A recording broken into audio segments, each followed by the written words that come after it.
for me, and I don't know why. And I just started watching it randomly on TV, and I can see why everyone loves it. I'm not a fan of The Office. Really? Yeah. But The Revenant he loves. What? Well, that's not even.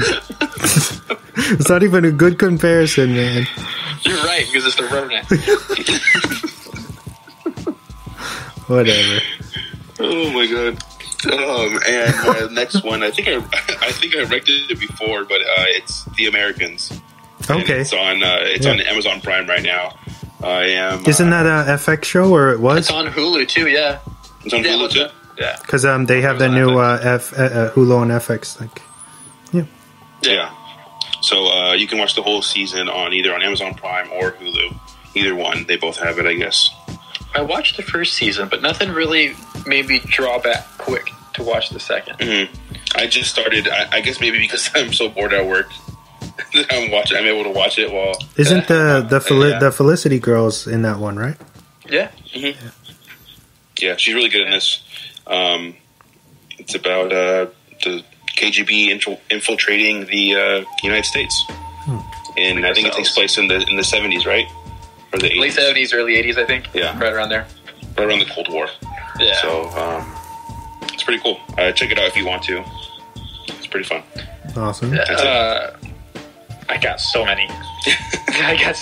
First of all, it's April 1st. Right now, they'll be hearing this on the 3rd, probably, right? No, yes. How does that work? Yep. Yeah.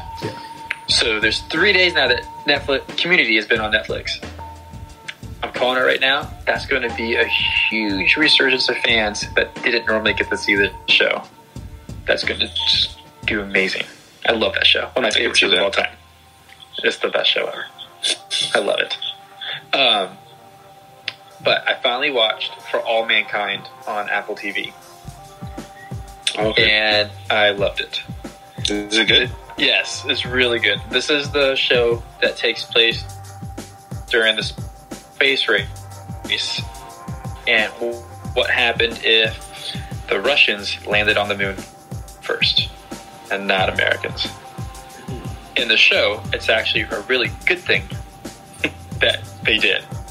Because Russians, apparently, what it seems like is they gave up after we won. They didn't really try as hard anymore.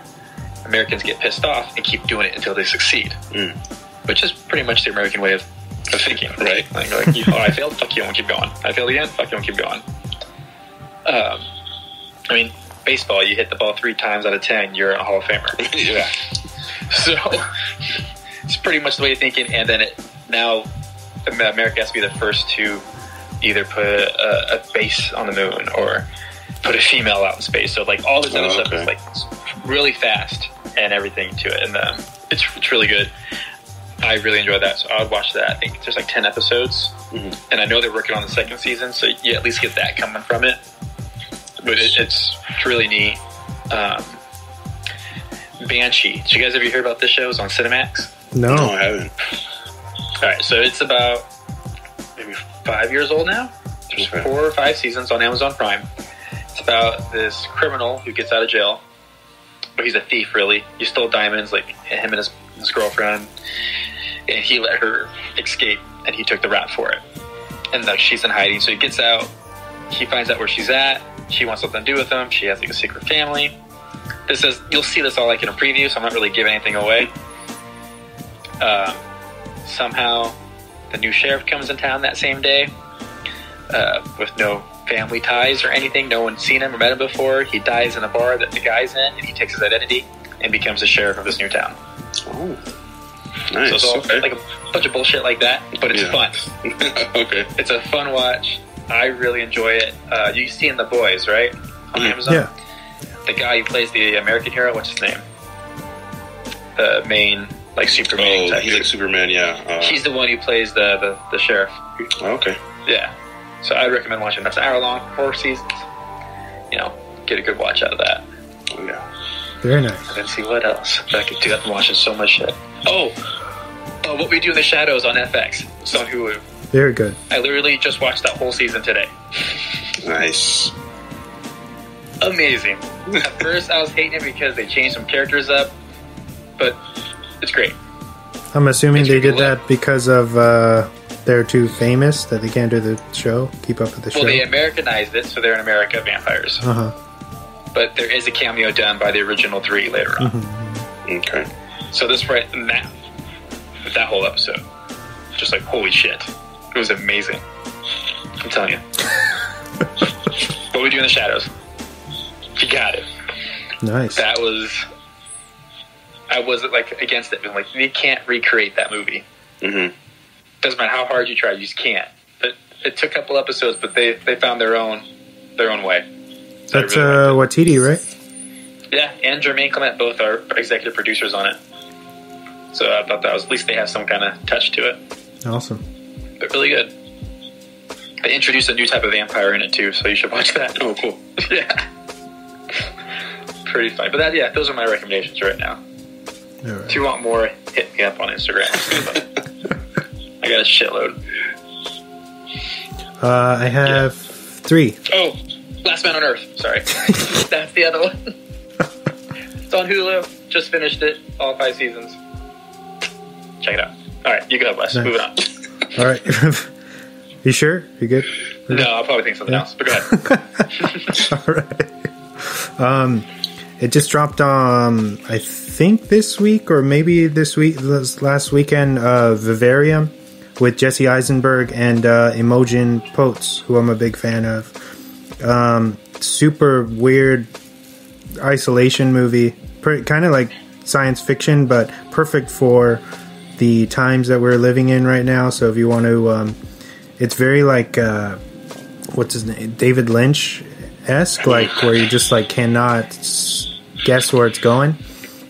I watched the preview. Yeah. I was really... Yeah, I'm like, ooh, it's I want to see this. It's fucking, it's awesome, dude. I can't really tell you much about it. Even the trailer, I think, gives away too much, even though it's still... I think so, too, because they showed one thing at the end of the trailer. I'm like, that should be, like, towards the end of the movie. Yeah. But, yeah, definitely worth rent or even buy. I would buy this. It's great. And they have good chemistry. I know they're in... they just did the Art of Self-Defense together. I just watched that too. I enjoyed that one. Yeah, which is very good. And then I wanted to rec Showtime's Kidding with Jim Carrey. It's amazing. Still haven't seen it yet. It is so... Do you have Prime? Yeah. They might have taken it down, but I think they have the first season up right now. You can binge it. And then the second season's on obviously the Showtime app. Or whatever their streaming service is. But yeah, it's a amazing show. Very dark. I'm a big fan of Jim Carrey, and I know a lot of these episodes were directed by Michael Gondry, who did Eternal Sunshine, which I'm a huge fan of. So you guys should check out the show. It's fun stuff. It's very dark, in the tradition of like Weeds or shows like that, even though I think it's a lot better than Weeds. And then my final rec is kind of a curveball. I think it's a Netflix original. I watched the Little Peep documentary, Everybody's Everything, and it's pretty wild. I went into that not being a fan of him or even knowing much of his music at all, but it's pretty interesting. And I'm a big fan of biopics, especially with people that I'm not familiar with, because it's just a chance to do kind of like a character study and see where somebody's coming from an artist standpoint. So he was like a rapper, right? Yes. Okay. So check that out. It's called Everybody's Everything on Netflix, and that'll wrap up our recs unless Chris here has some last minute ones. Yeah, Jim and Andy, Netflix. Don't come at me, bro. I'm loaded. I'm ready to go. Hey, I'm being nice tonight, all right? Yeah, you have to be. I haven't seen you in too long. Can't be fucking... I know. Because everyone's out of Coronas, man. And no limes, I guess. Yeah, and no like limes. You said. Everyone's all salty. Oh, man. All right, movie focus? Yeah. 5, 4, 3, 2, 1. And now for the movie focus of the week. All right, so we're not watching Dunkirk this week. Interstellar. Confusing people. Yeah. It's the film we're watching, or we watched this week alone. Actually, it was James's pick, and a crazy pick, a ferocious pick this week. You really caught me off guard with this one. I'm glad we could bring Chris aboard because I know he's a big sci-fi guy who's seen this a ton of times apparently. I watch it all the time. Turn it off usually right near the end, but I watch it all the time. Nice. Anyway, so it's Interstellar from 2014. It's rated PG-13, and it's a whopping 2 hours and 49 minutes. Although the pacing is very good, and it's got a 72 currently on Rotten. It's directed by Christopher Nolan, starring Matthew McConaughey, Anne Hathaway, Jessica Chastain, Michael Caine, Mackenzie Foy, Casey Affleck, and a secret role by Mr. Matt Damon, who should not be Joker, by the way. No. Scrap that right now. What was this? I haven't heard that. Supposedly, it's a rumor going around that he's supposed to be the Joker in a limited series that HBO Max is developing. Oh my god! All right. Warner Brothers again. I love Matt Damon, but I let do the too. Joker But I was breathe. like, no, just Let that character breathe for a bit. You just got an Oscar for one guy. You're not going to get an Emmy this time around. Matt Not Damon. gonna happen. Matt Damon. Mr. Ripley's talented for a reason. All right. All right, I could get behind that joke. You could if it's a good fucking joke. Talented Mr. Rodriguez Bradford. That's what it is. Oh man!